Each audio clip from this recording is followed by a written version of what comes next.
Hello दोस्तों। उम्मीद है आपकी तैयारी शानदार चल रही है। चलिए शुरू करते हैं पेपर 16 पार्ट 2। पहला प्रश्न, मुख्यमंत्री आर्थिक सलाहकार परिषद का गठन कब किया गया? 2019 में, 2020 में, 2021 में या 2022 में? देख लेते हैं इसका आंसर क्या है। इसका आंसर हो जाएगा ऑप्शन बी।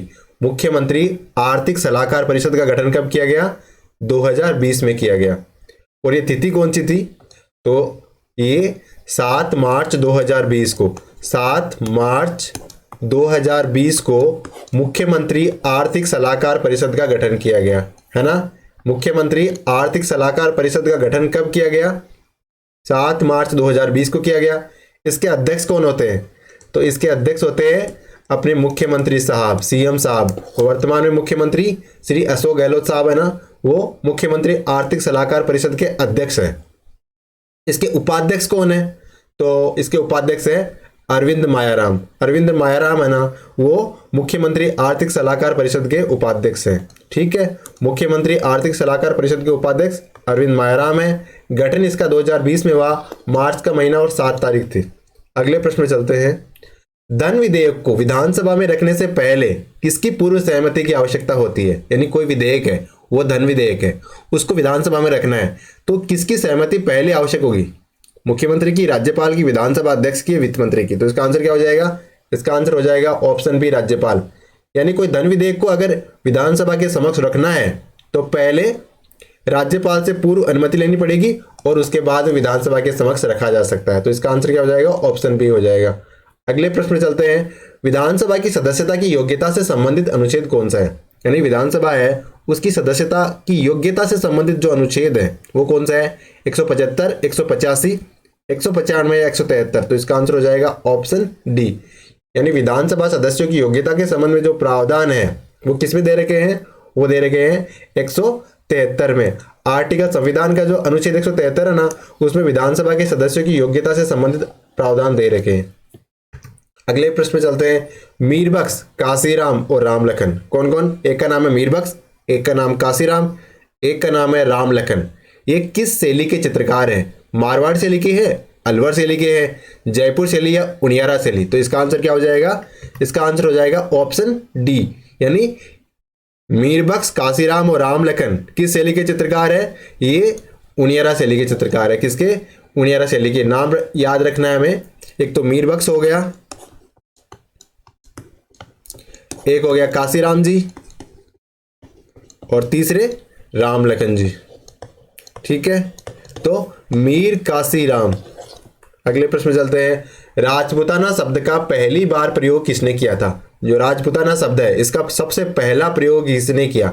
जॉर्ज थॉमस ने, विलियम कुक ने, जेम्स टोड ने या फिर इनमें से कोई नहीं? तो राजपूताना शब्द उसका सबसे पहला उपयोग किया था जॉर्ज थॉमस ने। किसने? जॉर्ज थॉमस है ना, उन्होंने राजपूताना शब्द का पहली बार उपयोग किया था। और कब किया था? तो उन्होंने 1800 ईस्वी में इस शब्द का उपयोग किया था। 1800 ईस्वी में जो राजस्थान वाला भूभाग है उसके लिए राजपूताना शब्द का उपयोग किया 1800 ईस्वी में किया, जॉर्ज थॉमस साहब ने किया। अच्छा, ये बात हमें कहाँ से पता चली कि जॉर्ज थॉमस ने राजपूताना शब्द का पहली बार प्रयोग किया था? तो एक विलियम फ्रैंकलिन नाम के व्यक्ति है। क्या नाम है? विलियम फ्रैंकलिन नाम के व्यक्ति। उन्होंने एक किताब लिखी है the military memoir of George Thomas, और ये किताब 1805 में लिखी। और इस किताब में उन्होंने बताया कि जॉर्ज थॉमस है ना, इन्होंने राजस्थान वाला जो वर्तमान में इलाका है उसके लिए जो शब्द उपयोग किया था उसका नाम था राजपूताना। तो उसके बाद में राजपूताना शब्द प्रचलन में आया। अगले प्रश्न में चलते हैं। भाब्रू शिलालेख की सर्वप्रथम खोज किसके द्वारा की गई?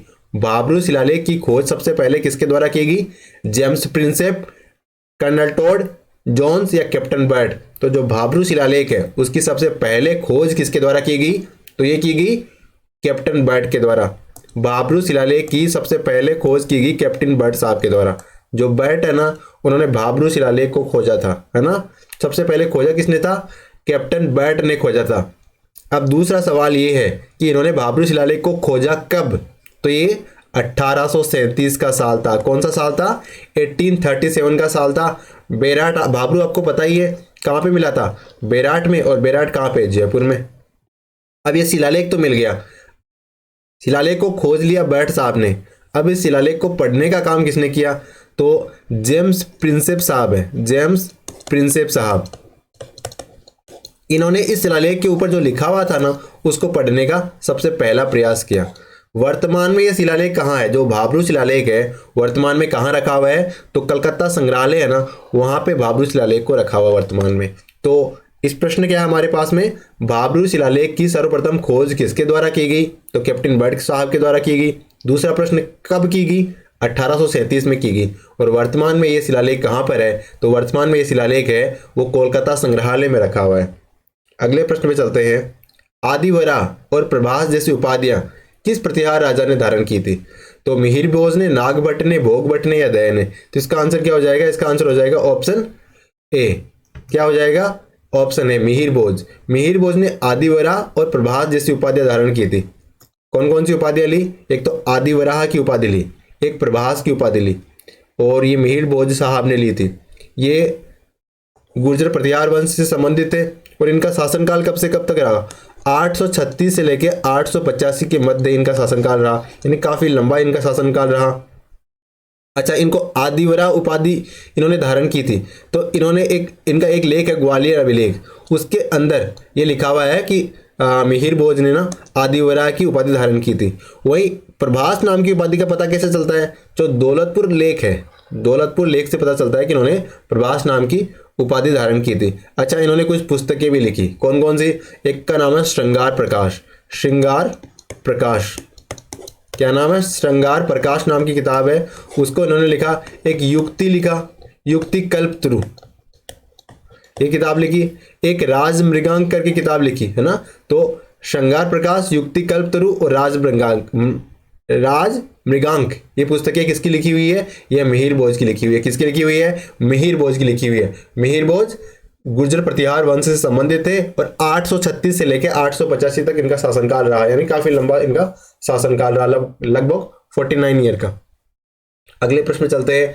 सारंगपुर का युद्ध हुआ था, किसके किसके मध्य हुआ था, एक साइड तो कुंभा थे, लेकिन उनके खिलाफ कौन थे, मोहम्मद खिलजी, मोहम्मद शाह, इब्राहिम लोदी या रणमल राठौड़। तो इसका आंसर हो जाएगा ऑप्शन ए। तो सारंगपुर का युद्ध किसके मध्य हुआ, कुंभा और मोहम्मद खिलजी के मध्य। किसके मध्य, कुंभा और मोहम्मद खिलजी के मध्य सारंगपुर का युद्ध हुआ था। किसके मध्य, कुंभा और मोहम्मद खिलजी के मध्य हुआ। कब हुआ, तो ये युद्ध हुआ था 1437 में। कब हुआ, 1437 में सारंगपुर का युद्ध हुआ था। 1437 में सारंगपुर का युद्ध हुआ। और ये जो मोहम्मद खिलजी था ये कौन था, ये मालवा का सुल्तान था, मालवा है ना वहाँ का सुल्तान था। और सारंगपुर नाम की जगह जहाँ पे युद्ध हुआ था वो कहाँ पड़ती है, तो ये मध्य प्रदेश में पड़ती है। कहाँ पड़ती है, मध्य प्रदेश में ये जगह पड़ती है। तो सारंगपुर का युद्ध मोहम्मद खिलजी और राणा कुंभा के बीच में हुआ। मालवा का राजा था मोहम्मद खिलजी, और जो ये सारंगपुर है ये मध्य प्रदेश में पड़ता है। और इस युद्ध का परिणाम क्या हुआ था, तो राणा कुंभा ने मोहम्मद खिलजी को बुरी तरह से हराया था। 1857 की क्रांति के बाद कोटा के शासक राम सिंह द्वितीय की तोपों की सलामी घटाकर 17 से कितनी कर दी, यानी जो 1857 की क्रांति में जो कोटा के शासक राम सिंह थे उनकी क्रांतिकारियों ने क्या हालत की, ये आपसे छुपा हुआ नहीं है। तो अंग्रेजों ने देखा कि इसकी तो हालत खराब हो गई है, क्रांतिकारियों ने तो इसकी दशा खराब कर दी, तो उन्होंने क्या किया, उसकी जो तोपों की सलामी थी ना, पहले 17 तोपों की सलामी थी उसके पास में, और बाद में उसे परिवर्तन करके कितना कर दिया, तो इसका आंसर हो जाएगा ऑप्शन बी, यानी 13 कर दिया। अच्छा, तो राम सिंह की तोपों की सलामी तो 17 से घटा के 13 कर दी। और राम सिंह को क्रांतिकारियों से छुड़ाने में अंग्रेजों की मदद किसने की थी, तो एक मदन पाल नाम का राजा था, मदन पाल, और एक करौली का शासक था। इसने क्या किया, अंग्रेजों की मदद की, किसमें, कोटा को क्रांतिकारियों से मुक्त कराने में। तो इसके बदले अंग्रेजों ने इसको क्या उपहार दिया, उसकी तोपों की सलामी पहले 13 थी, वो 13 से बढ़ा के 17 कर दी। पहला बात तो ये किया, एक इसको GCI की उपाधि प्रदान की। ठीक है, अगले प्रश्न में चलते हैं। दूधवा खारा किसान आंदोलन के समय, दूधवा खारा किसान आंदोलन के समय वहां के तात्कालिक जागीरदार कौन थे, यानी दूधवा खारा किसान आंदोलन ना उस समय जागीरदार कौन था, किसके खिलाफ हुआ था, कल्याण सिंह, सूरजमल सिंह, जयपाल सिंह या जयराज सिंह। तो इसका आंसर हो जाएगा ऑप्शन बी, जो सूरजमल सिंह है वो दूधवा खारा किसान आंदोलन के समय वहां का जागीरदार था। और ये दूधवा खारा कहाँ पे है, तो ये चूरू जिले के अंदर ये आंदोलन हुआ था। और कब हुआ था ये, तो 1944 में हुआ, 1944 में हुआ। कब हुआ, 1944 में दूधवा खारा किसान आंदोलन हुआ था। ठीक है। और इसमें जो प्रमुख लोगों ने भाग लिया था, जो मगाराम वैद्य हो गए, हनुमंत सिंह हो गए, इन लोगों ने दूध व खारा किसान आंदोलन में किसानों की तरफ से आवाज उठाई थी। राजस्थान सेवा संघ की स्थापना कहाँ की गई? राजस्थान सेवा संघ की स्थापना कहाँ की गई? अजमेर में, ग्वालियर में, वर्धा में या उदयपुर में? तो इसका आंसर हो जाएगा ऑप्शन सी, वर्धा में। राजस्थान सेवा संघ की स्थापना कहाँ की गई? वर्धा में की गई। और कब की गई? ये 1919 में की गई। कब की गई? 1919 में। और आपको पता ही है विजय सिंह पथिक, इन्होंने राजस्थान सेवा संघ की स्थापना की थी वर्धा महाराष्ट्र में। और गांधी जी ने इनको प्रेरित किया था। गांधी ने कहा कि आप इस प्रकार के एक संघ की स्थापना करो, तो इन्होंने, पथिक साहब ने क्या किया? राजस्थान सेवा संघ की स्थापना कर दी। और कहां पे करी? वर्धा महाराष्ट्र में करी। अगले प्रश्न पे चलते हैं। कौन सा असुमेलित है, यानी इनमें से कौन सा सुमेलित नहीं है? उत्तर सीमा का प्रहरी बटनेर, पूर्वी सीमा का प्रहरी लोहागढ़, दक्षिणी सीमा का प्रहरी चित्तौड़ या पश्चिमी सीमा का प्रहरी मेहरानगढ़? तो क्या हो जाएगा इसका आंसर? इसका आंसर हो जाएगा ऑप्शन डी, पश्चिमी सीमा का प्रहरी मेहरानगढ़ नहीं होके क्या है? सोनारगढ़ है। तो देखिए ये राजस्थान, तो जो उत्तरी सीमा का प्रहरी है वो कौन सा है? बटनेर है। और पूर्वी सीमा का प्रहरी यहाँ पे लोहागढ़ है ही ना, जो अपने सूरजमल जी ने बनवाया था। और दक्षिणी सीमा का प्रहरी चित्तौड़ वाला दुर्ग हो गया। लेकिन जो पश्चिमी सीमा का प्रहरी वो मेहरानगढ़ नहीं है, इसे सोनारगढ़ के माना गया है। पश्चिमी सीमा का प्रहरी किसे माना गया है? सोनारगढ़ को माना गया है। ठीक है ना, जो कहाँ पे? जैसलमेर जिले में। अगले प्रश्न चलते हैं। तेजाजी के पुजारी को क्या कहते हैं? जो तेजाजी महाराज है ना, उनके पुजारी को क्या कहते हैं? बोपा कहते हैं, पंडित कहते हैं, महाराज कहते हैं, घोड़ला कहते हैं? तो इसका आंसर क्या है? तेजाजी महाराज के पुजारी को घोड़ला कहते हैं। क्या कहते हैं? तेजाजी महाराज के पुजारी है उसको घोड़ला के नाम से जाना जाता है। ठीक है। और आपको पता ही है जो तेजा दशमी, जो पर्वत से नागौर है वहां पे एक विशाल मेला भरता है। और ये तेजा दशमी कब होती है? तेजा दशमी होती है भादवे के जो महीना है उसकी शुक्ल पक्ष की दशमी को, यानी भाद्रपद माह की शुक्ल पक्ष की दशमी को तेजा दशमी होती है। और उस दिन पर्वत सर नागौर में विशाल मेला भरता है। खेसले की बुनाई के लिए प्रसिद्ध है। खेसला है ना, उसकी बुनाई के लिए प्रसिद्ध कौन सा है? टोंक है, जोधपुर है, लेटा गांव जालोर है या गलियाकोट डूंगरपुर है? तो इसका आंसर क्या हो जाएगा? इसका आंसर हो जाएगा ऑप्शन सी, लेटा गांव जालोर। यानी लेटा गांव जालोर है वो किसके लिए प्रसिद्ध है? वो खेसले की बुनाई के लिए फेमस है। लेटा गांव जालोर है ना, वो खेसले से संबंधित है। ठीक है। अगले प्रश्न में चलते हैं। चावंड शैली का स्वर्णकाल था। चावंड शैली का स्वर्णकाल कब से माना गया है? राणा प्रताप के शासनकाल को, राज सिंह के शासनकाल को, लूणा के शासनकाल को या अमर सिंह के शासनकाल को? अमर सिंह प्रथम के शासनकाल को। तो इसका आंसर क्या हो जाएगा? ऑप्शन डी, अमर सिंह प्रथम के शासनकाल को। यानी अमर सिंह प्रथम है ना, उनके शासनकाल को चावंड शैली का स्वर्णकाल माना जाता है। ठीक है। चावंड शैली का स्वर्णकाल अमर सिंह प्रथम के शासनकाल को। चावंड शैली की शुरुआत कब हुई थी? तो यह महाराणा प्रताप के शासनकाल में चावंड शैली की शुरुआत हुई थी। किसके शासनकाल में? चावंड चित्रकला शैली है ना, उसकी शुरुआत महाराणा प्रताप के शासनकाल में ही होगी। और लेकिन इसका जो स्वर्ण काल आया था, गोल्डन टाइम आया था, वो कब आया था? अमर सिंह जी के शासनकाल में आया था। और अमर सिंह जी भी उतने ही महान योद्धा थे जितने महाराणा प्रताप थे, यानी उसी लेवल के मान सकते हो आप। तो जो अमर सिंह जी थे उनके शासनकाल में निसारदीन नाम का एक चित्रकार था और उन्होंने रागमाला नाम का एक चित्र बनाया था। किसका? रागमाला नाम का चित्र बनाया था, निसारदीन ने बनवाया था। और कब बनाया? 1605 में बनाया। कब बनाया? 1605 में निसारदीन ने रागमाला नामक चित्र बनाया था। वो अमर सिंह के समकालिक था। राजस्थान में कत्थक केंद्र की स्थापना कहाँ की गई? उदयपुर में, भरतपुर में, जयपुर में या जोधपुर में? तो कत्थक केंद्र की स्थापना कहाँ पे की गई? जयपुर जिले में। राजस्थान में कत्थक केंद्र की स्थापना जयपुर जिले में की गई। कत्थक केंद्र की स्थापना कहाँ की गई? जयपुर जिले में। और ये कब की गई? तो ये 1978 में। 1978 में 1978 में कत्थक केंद्र की स्थापना की गई। और कहाँ की गई? जयपुर जिले में की गई। ठीक है ना। तुलसी, कंठाहार, मटरमाला, हंसली, हार, ठुस्सी, ये कहाँ के आभूषण है? नाक के है, कान के है, गले के है, कमर के? कौन कौन से है? एक तो तुलसी है, एक कंठाहार है, मटरमाला है, हंसली है, हार है, ठुस्सी है। तो आपको आइडिया लग ही गया, ये गले के आभूषण है। कहाँ के? गले के आभूषण है। कौन कौन से? एक का तुलसी, एक कंठाहार, एक मटरमाला। तो माला में तो वैसे माला नाम आ रहा है, फिर इसमें हार आ रहा है, और यहाँ पे हंसली, हंसे गले से निकलती है, हंसी भी गले से निकलती है, तो इस प्रकार इससे रिलेट कर सकते हैं। और हार का तो आपको पता ही है। और ठुस्सी, ठुस्सी ये कहाँ के आभूषण है? ये गले के आभूषण है।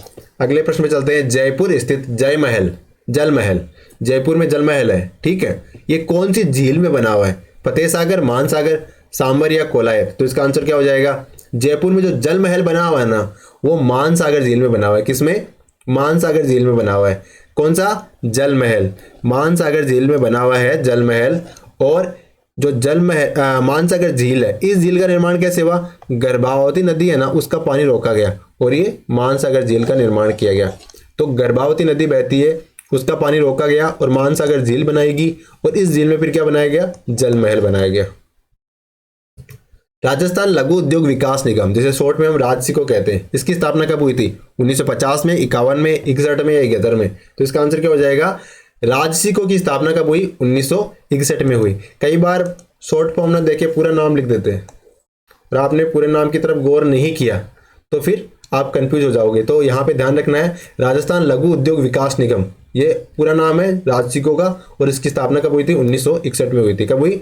1961 में राजसिको की स्थापना हुई। कब हुई? 1961 में राजसिको की स्थापना हुई। शुभंकर और जिला सुमेलित नहीं है, यानी इनमें क्या सुमेलित नहीं है? गागरोनी तोता झालावाड़ से संबंधित है, कब्र बिजू उदयपुर से, जंगली मुर्गे सिरोही से, और सारस नागौर से। तो इसका आंसर क्या हो जाएगा? बाकी तीन तो सुमेलित है, लेकिन जो ऑप्शन डी है सारस नागौर, ये सुमेलित नहीं है। क्यों? देख लेते हैं एक बार। जो गागरोनी तोता है वो झालावाड़ से संबंधित है, क्योंकि झालावाड़ जिले का शुभंकर है। कब्र बिजू आपको पता ही है उदयपुर का शुभंकर है, कब्र बिजू उदयपुर का शुभंकर है। जंगली मुर्गी आपको पता ही है सिरोही का शुभंकर है, लेकिन सारस कहाँ का शुभंकर है?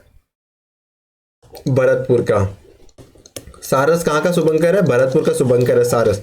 और नागौर जिले का शुभंकर क्या है? नागौर का शुभंकर है राजहंस, है ना, राजहंस, ये नागौर जिले का शुभंकर है।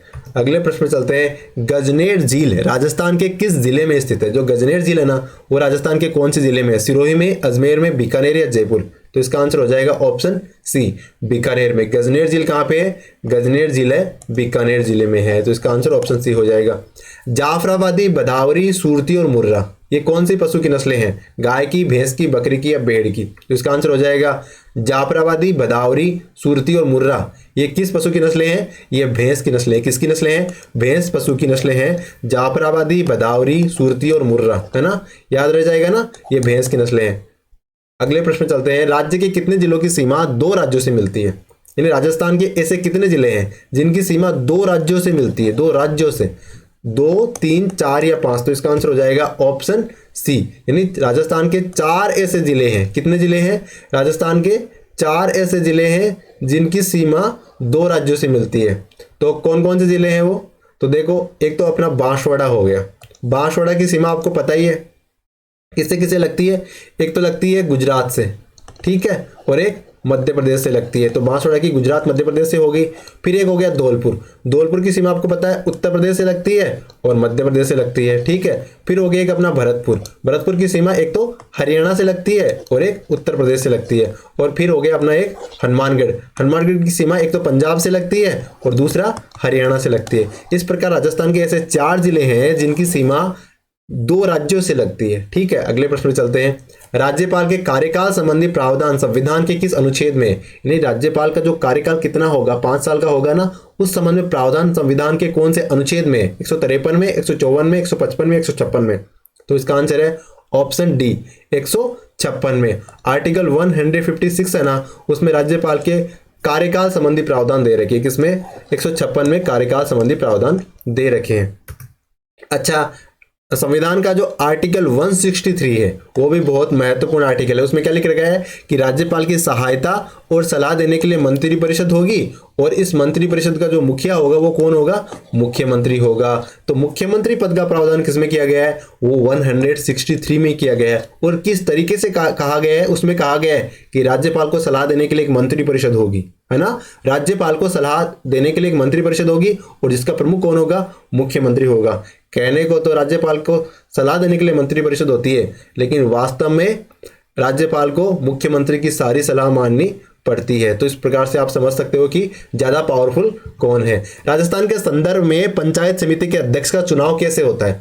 पंचायत समिति के अध्यक्ष कैसे बनते हैं? प्रत्यक्ष रूप से बनते हैं, अप्रत्यक्ष बनते हैं, एकल संक्रमणीय द्वारा बनते हैं या कोई नहीं? इसका आंसर हो जाएगा ये अप्रत्यक्ष रूप से बनते हैं। अप्रत्यक्ष रूप से कैसे बनते हैं? तो देखो, पंचायत समिति में जो निर्वाचित सदस्य होते हैं ना, वो ही अपने में से एक को प्रधान चुन लेते हैं और एक को उपप्रधान चुन लेते हैं। यानी पहले निर्वाचित सदस्य होंगे, पंचायत समिति के सदस्य होंगे, और ये सदस्य अपने में से ही किसी व्यक्ति को प्रधान और एक को उपप्रधान चुन लेते हैं। तो इस प्रकार ये जो चुनाव है वो परोक्ष रूप से होता है, ना कि प्रत्यक्ष रूप से। तो इसका आंसर ऑप्शन बी हो जाएगा। अगले प्रश्न में चलते हैं। राजपुताने का कर्ण किसे कहा गया है? राजपुताने का कर्ण, कर्ण तो आपको पता ही है अपनी दानशीलता के लिए प्रसिद्ध था, तो ये भी अपनी दानशीलता के लिए प्रसिद्ध थे। इनमें से कौन है? लोनकरण, राय सिंह, जय सिंह या भीम सिंह? तो इसका आंसर है ऑप्शन बी। जो राय सिंह है ना, इनको राजपुताने का कर्ण कहा गया है। अच्छा ठीक है, किसे कहा गया है? राजपुताने का कर्ण राय सिंह को। और कलयुग का कर्ण लोनकरण को कहा गया। कलयुग का कर्ण कहा गया लोनकरण को, और राय सिंह को राजपुताने का कर्ण कहा है। और राजपुताने का कर्ण कहा किसने इनको? तो ये मुंशी देवी प्रसाद है, एक अपने इतिहासविद है, राजस्थान के प्रसिद्ध है। तो इन्होंने इनको राजपुताने का कर्ण कहा है ना। ठीक है, अगले प्रश्न में चलते हैं। अखंड भारत नामक समाचार पत्र प्रकाशित किया था।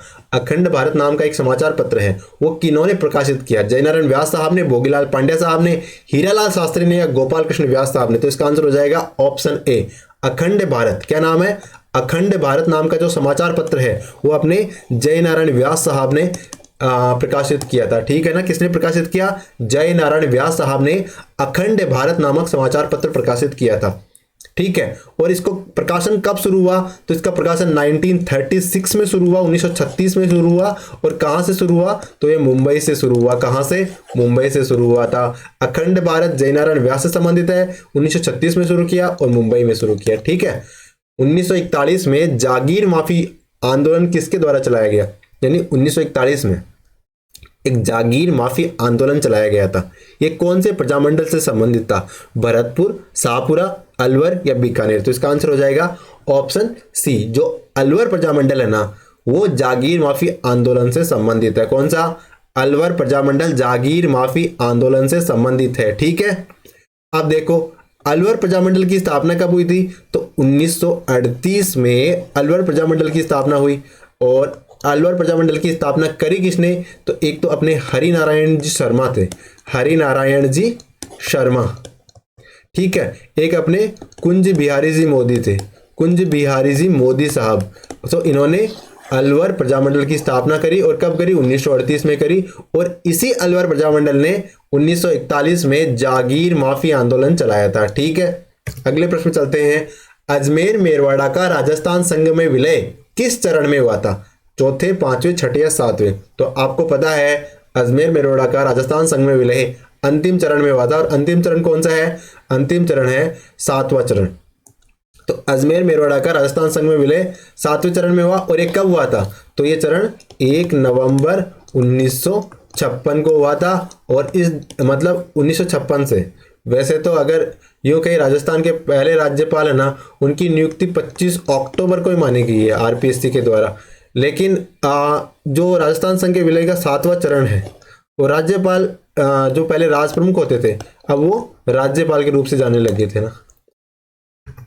पानीपत के किस युद्ध में मराठों की हार के बाद उन्हें किस शासक ने अपने राज्य में शरण दी थी? तो सवाई प्रताप सिंह जी, महाराजा सूरजमल साहब, गज सिंह या अभय सिंह? तो इसका आंसर हो जाएगा मराठे पानीपत के युद्ध में हार गए थे ना, और फिर राजस्थान के एक राज्य ने उनको शरण दी मराठों से पानीपत के युद्ध में हारने के बावजूद। तो वो कौन थे? तो ये थे अपने ऑप्शन बी, जो सूरजमल साहब है ना, उन्होंने दी थी मराठों को शरण। किसने दी?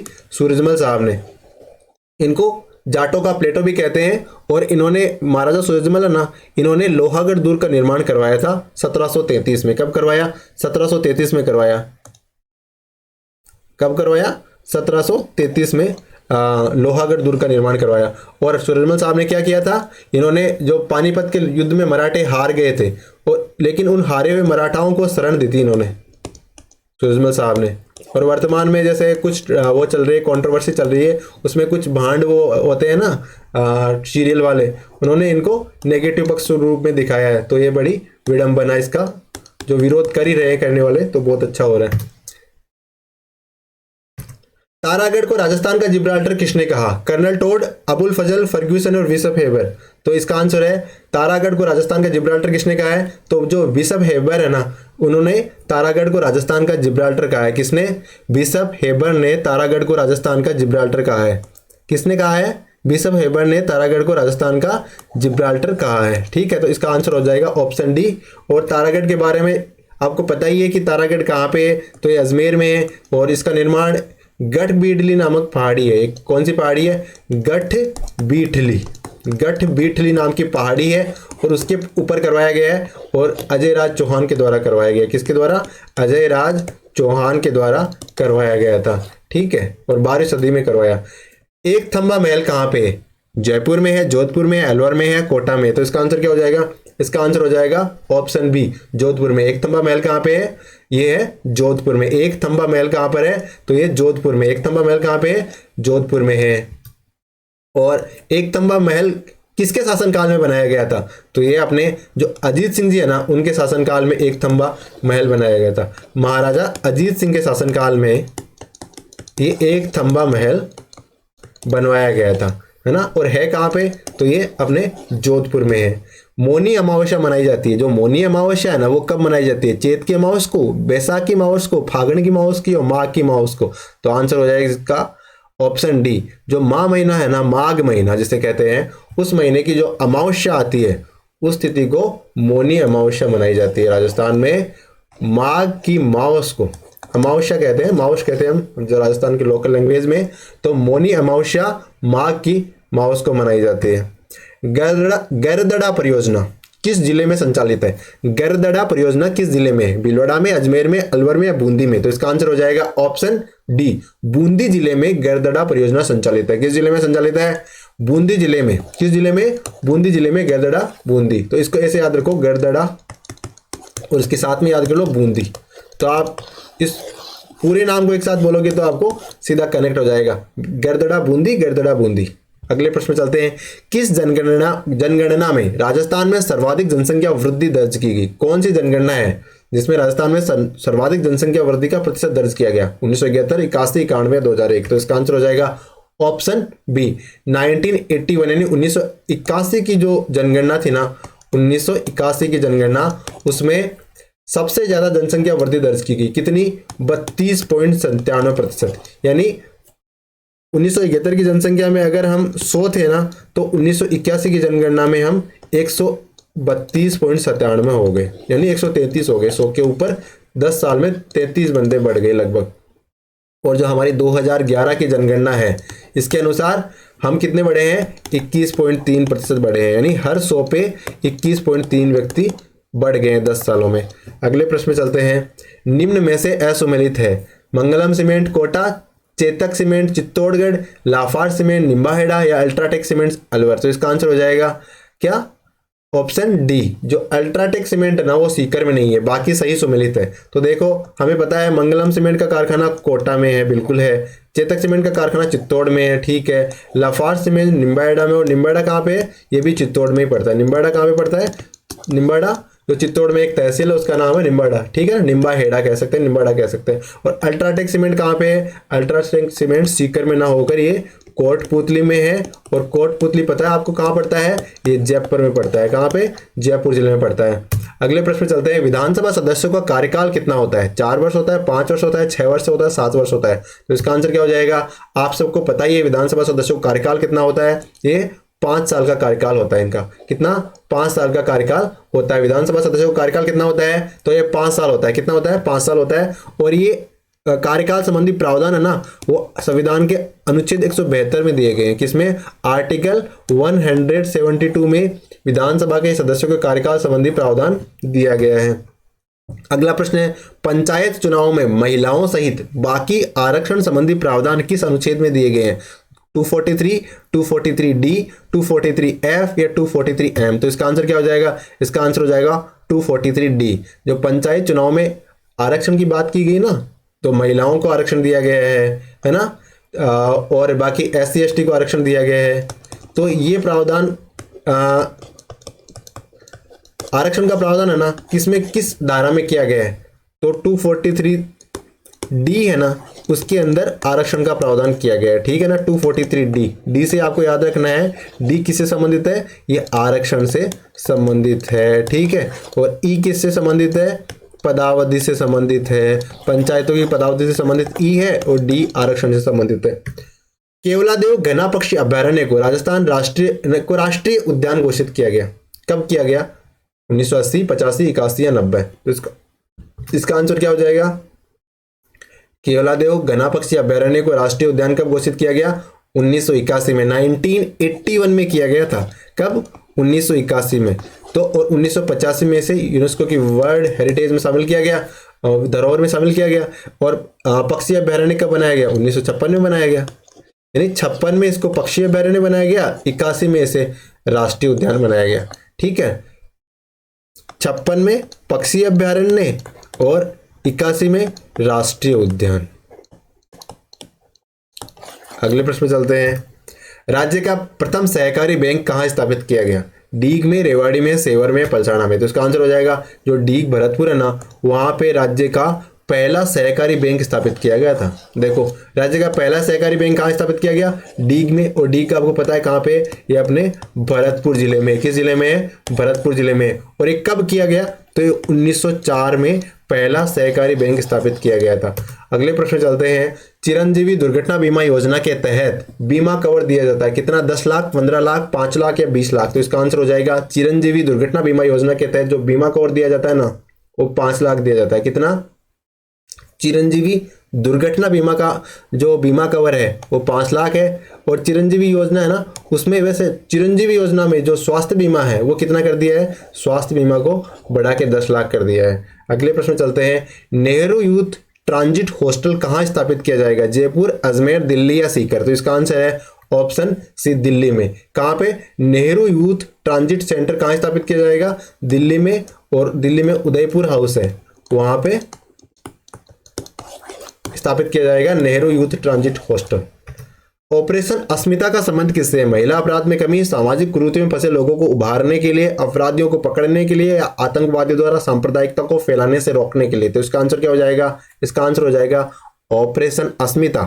ये सामाजिक कुरीतियों में फंसे लोगों को उभारने के लिए, यानी बहुत सारे लोग आज भी सामाजिक कुरीतियों में फंसे हुए हैं, उन लोगों को बाहर निकालने के लिए ऑपरेशन अस्मिता लाई गई है ना, ठीक है।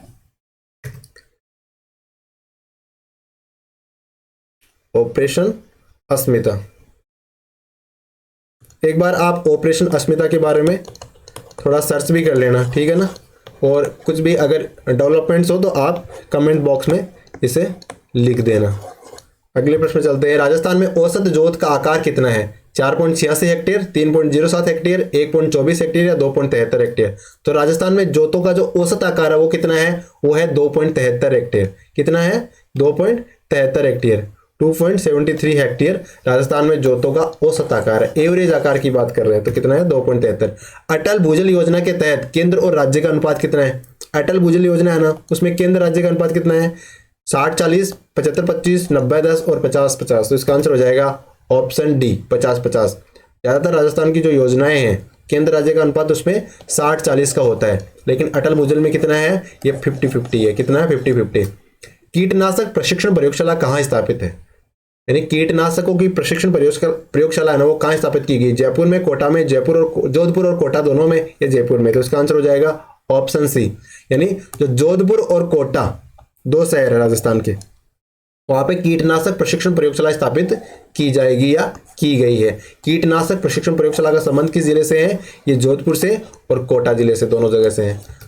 निरोगी राजस्थान दिवस कब मनाया जाता है, निरोगी राजस्थान दिवस कब मनाया जाता है, 17 दिसंबर, 21 दिसंबर, 7 अप्रैल या 17 अप्रैल। तो इसका आंसर हो जाएगा निरोगी राजस्थान दिवस 17 दिसंबर को मनाया जाता है। कब मनाया जाता है, 17 दिसंबर को निरोगी राजस्थान दिवस मनाया जाता है। जन सूचना पोर्टल आरटीआई की किस धारा के तहत सूचना उपलब्ध करवाता है, जो जन सूचना पोर्टल है ना, उसके माध्यम से आप आरटीआई लेते हो, लोगों से इंफॉर्मेशन लेते हो, सरकारी कार्यालयों से, तो कौन सी धारा आपको ऐसा पावर देती है, यानी जिसके तहत आप ऐसे सूचना ले सकते हो, 89 क्लोज 1, 4 क्लोज 2, 15 और 17। तो इसका आंसर हो जाएगा ऑप्शन बी, यानी जो आरटीआई अधिनियम है उसकी धारा 4 क्लोज 2 है ना, उसके तहत आप इंफॉर्मेशन मांग सकते हो। अगला प्रश्न है, किस जिले में ऑपरेशन समानता चलाया जा रहा है? ऑपरेशन समानता किस जिले में चलाया जा रहा है? बूंदी, कोटा, टोंक, करौली। तो इसका आंसर हो जाएगा ऑप्शन ए, यानी ऑपरेशन समानता कहाँ चलाया जा रहा है? समानता बूंदी जिले में। समानता कहाँ चलाया जा रहा है? बूंदी जिले में। तो बूंदी तो आपने देखी होगी, ऐसे समान होती है सारी बूंदी, है ना। कई हम क्या कहते हैं लोकल लैंग्वेज में, बूंदिए। तो बूंदिए तो सारे एक जैसे होते हैं। तो इस प्रकार इसको याद रख सकते हो कि ऑपरेशन समानता कहाँ? बूंदी, बूंदी में चलाई जा रही है। अगला और आज की वीडियो का अंतिम प्रश्न है, सरस क्राफ्ट मेले का आयोजन किस स्थान पे आयोजित किया गया? सरस क्राफ्ट मेले का आयोजन किस जिले में किया गया? जयपुर, जोधपुर, कोटा, उदयपुर। तो इसका आंसर हो जाएगा ऑप्शन ए। सरस क्राफ्ट मेले का आयोजन कहाँ पे किया गया? ये किया गया जयपुर जिले में। कहाँ पे किया गया सरस क्राफ्ट मेले का आयोजन? जयपुर जिले में। तो इसका आंसर ऑप्शन ए हो जाएगा। इस प्रकार हमने आज के वीडियो के सारे प्रश्न कर लिए हैं। पेपर 16 हमारा पूरा हो गया है और कल हम पेपर 17 लेके आएंगे। कौन सा? पेपर 17 लेके आएंगे। बाकी आप पढ़ते रहो और उम्मीद है आपको हमारी ये सीरीज पसंद आ रही है। अगर आ रही है तो अपने दोस्तों के साथ शेयर भी करो। Thank you.